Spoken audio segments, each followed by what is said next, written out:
Assalamualaikum warahmatullahi wabarakatuh. Sahabat cerita para wali yang berbahagia, semoga hari-hari kita akan selalu dianugerahi kemurahan rezeki dan kemanfaatan ilmu dari Allah Subhanahu wa Ta'ala. Amin ya Rabbal Alamin. Sahabat yang beriman, cerita para wali kali ini akan berkisah tentang sejarah kewalian Imam Junaid al-Baghdad.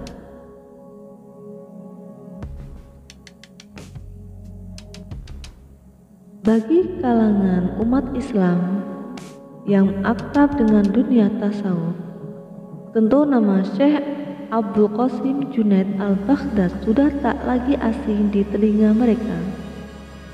Bagaimana tidak, ia begitu terkenal akan kewaliannya.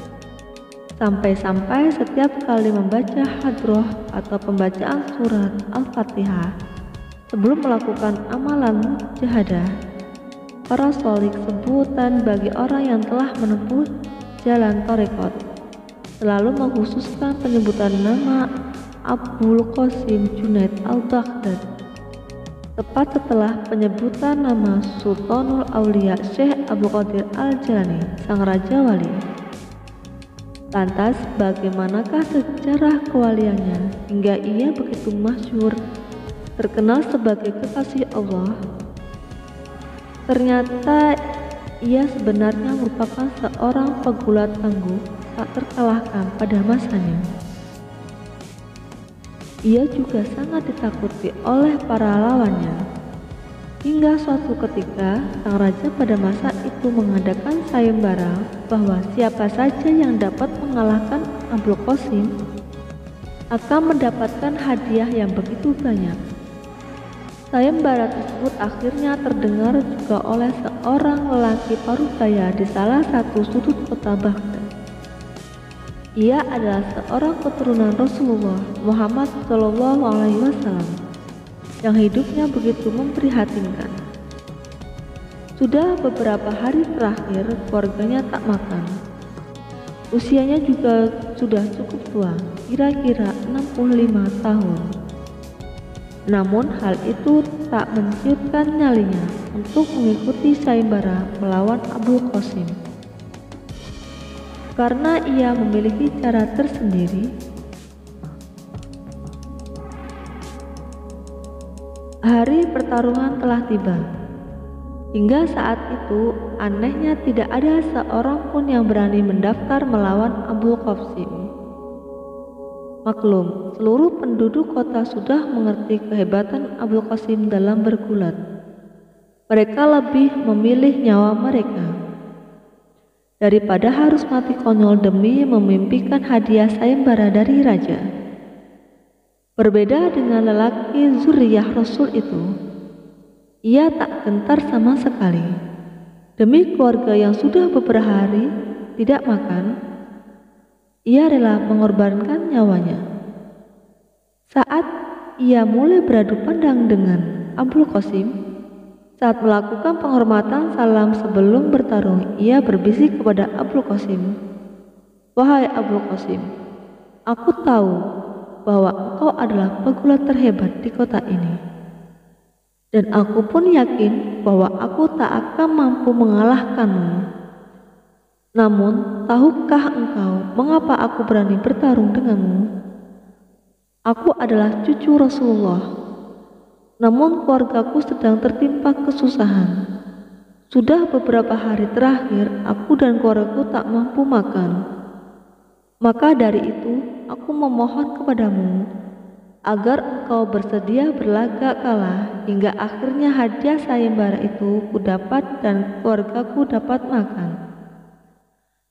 Mendengarnya, Abdul Qasim begitu prihatin. Ternyata ada juga keturunan Rasulullah yang seperti itu. Akhirnya, dengan niatan memuliakan anak cucu Rasulullah, ia turuti permohonan lelaki itu. Dan benar, lelaki tersebut sukses memenangkan sayembara dan kemudian membawa pulang hadiahnya untuk keluarga.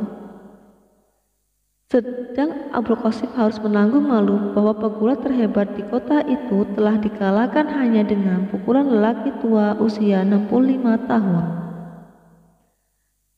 Tapi hal itu tak membuat hati Abul Qasim kecewa sedikit pun. Ia justru bersyukur sudah dapat membantu cucu Nabi. Meskipun orang-orang sekota menghujatnya karena memang tidak tahu dan Abul Qasim pun merasa hal ini tidak perlu diberitahukan. Hingga suatu malam yang indah, Abul Qasim bermimpi ditemui oleh seorang lelaki yang ketampanannya tak dapat tergambarkan oleh kata-kata. Ia begitu penuh dengan cahaya. Namun keteduhan wajahnya dan kewibawaannya tak membuat mata silau melihat pancaran cahaya di dalam manusia terbaik sepanjang masa. Ya, ternyata ia adalah Rasulullah Muhammad SAW.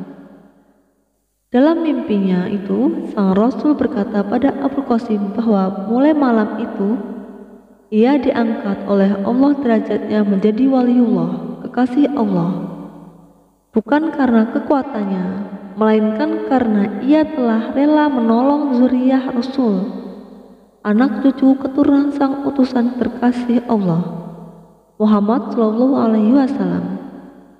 Subhanallah. Lewat kisah tersebut dipetik hikmah bahwa memuliakan keturunan Rasulullah dapat mengangkat derajat manusia yang awalnya hanyalah seorang pegulat menjadi wali Allah yang terkenal seantero jagat. Tak ada salahnya jika kita mau untuk sekedar membaca sholawat di bulan Rabiul Awal ini dalam rangka memuliakan kelahiran Rasulullah. Tentu andai kata hal itu ditampakkan, betapa manfaatnya tak dapat terkias oleh kata. Kisah ini juga memberikan pesan bahwa menolong orang yang terdesak oleh kebutuhan merupakan sebuah kemuliaan. Imam Junaid al-Baghdad memberi contoh tentang pentingnya memprioritaskan kepentingan orang lain daripada diri sendiri.